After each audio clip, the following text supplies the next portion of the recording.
For the longest time, the rules of the tech game seem pretty simple. You innovate something amazing in Silicon Valley, and then you just scale it up across the globe. Easy enough, right? Well, that world is vanishing before our very eyes. We are in the middle of a massive fundamental shift in the global tech landscape, moving away from that classic US dominance and into something a lot more fragmented. And for the savvy investor, a whole lot more interesting. I mean, really let that sink in for a second. What if the entire game is no longer about just building a better product? What if it's about navigating a world where national borders are literally becoming digital walls? This isn't some far-off what-if scenario. This is the new reality, and frankly, it's completely rewriting the playbook for how we think about tech investing. So here's the bottom line, the thing you have to understand. The era of technological globalism, of one single tech stack serving the entire planet, is basically over. And in its place, we're seeing the rise of these national champions, local companies that are being deliberately protected and promoted by their own governments. And wherever you see a massive shift like this, well, that's where you find a massive opportunity. All right, so here's how we're going to break this all down. First, we'll talk about this new digital curtain that's dividing the internet. Second, we'll meet the national champions that are rising up behind it. Third, we'll open up the arbitrage hunter's toolkit to find value. Fourth, and this is crucial, we'll look at the huge risks of the geopolitical gambit. And finally, we'll talk about how you can navigate this brave new world. Okay, let's start with the really big picture here. The internet, the one we all thought was this single, borderless world, well, it's fracturing. It's actually splitting apart into these distinct, sovereign spheres of influence. And each one has its own rules, its own gatekeepers, and, you guessed it, its own winners. The best way to think about this, it's like a new digital iron curtain is descending all around us. On one side, you've got the familiar US-led tech ecosystem, but on the other side, you have these new blocks, places like China, India, Brazil, and others that are actively walling off their digital economies. And this isn't just about censorship, it's about creating these protected markets, almost like a digital wildlife preserve, where local companies can grow into absolute giants without ever having to face down a Google or a Meta. And look, this isn't just some theory. This is happening right now. You've got YouTube banned in China for years, right? Well, that created the perfect opening for platforms like Bilibili to just explode. Here in the West, we're seeing governments threaten to restrict TikTok over data security. And in a move that shocked everyone, Chinese regulators ordered Didi, their version of Uber, to be yanked from app stores right after its big US IPO. These walls, they are very real, and they are going up fast. So, you build these digital walls, what happens next? You create a vacuum, right? And governments are absolutely rushing in to fill it by handpicking and nurturing their own domestic tech giants. And that brings us to our next point. This brings us to the key player in this whole new game, the national champion. Now, this isn't just any old successful local company. Oh no. This is a company that is being actively cultivated by its government. We're talking subsidies, friendly regulations, and walls that keep powerful competitors out. The end goal here is something called tech sovereignty, this really powerful idea that a nation has to control its own digital infrastructure, its own data, and its own economic destiny. It's about refusing to be dependent on foreign platforms. And as you can see, this is happening everywhere. In the US, you have the CHIPS Act pumping billions of government dollars into bringing semiconductor manufacturing back home. In Saudi Arabia, they've launched Project Transcendence, a staggering $100 billion fund to build their own tech hub. And in India, their AI Impact Summit is a clear signal that they want to build homegrown tech for the entire global south. Governments are not just referees on the sidelines anymore, they are active players on the field, placing huge bets on their chosen champions. Okay, so we've got a fractured internet, and we have government-backed champions.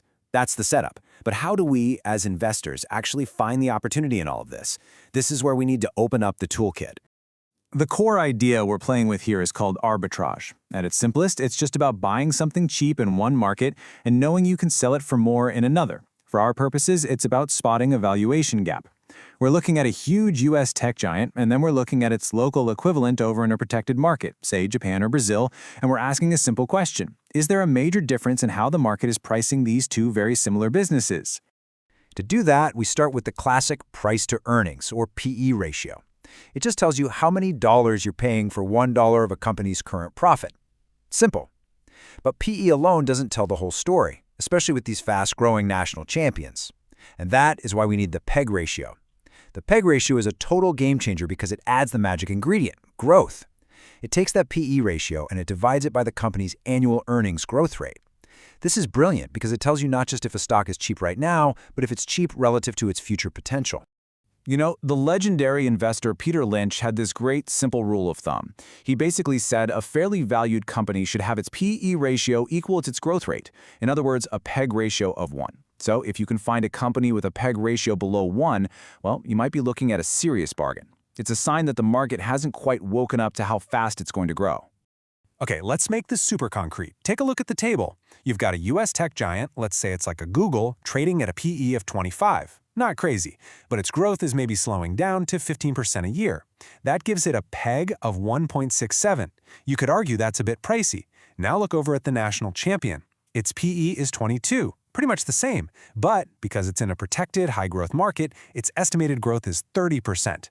That gives it a PEG of just 0.73. That is the arbitrage. For almost the same price, you're buying double the growth. That's exactly what an arbitrage hunter is looking for.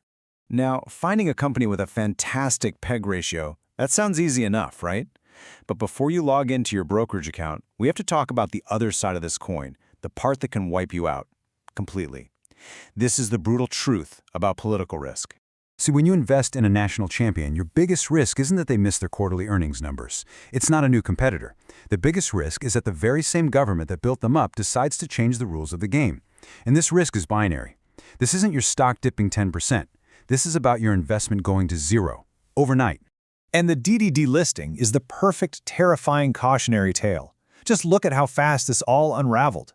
June 30th, 2021, DD has this huge, triumphant IPO in New York. Champagne corks are popping. Just 2 days later, the party is over. The Chinese government announces an investigation. 2 days after that, its main app is wiped from Chinese app stores. In less than 6 months, the company is forced to delist, and the stock just collapses, wiping out billions and billions of dollars. And this brings us to an absolutely critical lesson, and it's captured perfectly in this quote. The minute an investment becomes political, the fundamentals, your earnings, your growth, your beautiful PEG ratio, they can all become completely irrelevant. The political environment becomes the new fundamental that can override everything else in an instant. So where does that leave us? We've got this incredible opportunity, staring down this terrifying binary risk. So how do we put it all together? Let's try to synthesize this into a final, actionable framework. First, you have to fully internalize this paradigm shift. The old world was all about global platforms, where one winner, usually American, took most of the global market. The new world is all about sovereign stacks, multiple, parallel tech ecosystems, each backed by a government, competing not just for profits, but for geopolitical influence. So what's the bottom line? Here's what you need to remember. The tech world is deglobalizing, period.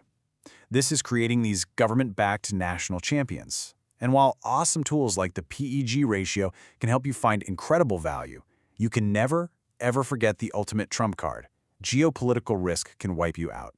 Which means, most importantly, before you even think about investing, you have to ask yourself if you truly understand the political and cultural landscape, what investors call your circle of competence. And that leaves us with one last, really provocative question. This digital iron curtain isn't a metaphor anymore. It's a reality that is shaping the flow of capital and innovation across the globe. We all used to assume the next trillion-dollar company would come out of Silicon Valley. But in this new world, you really have to ask yourself, which side of the wall will it be built on? And are you positioned to find it?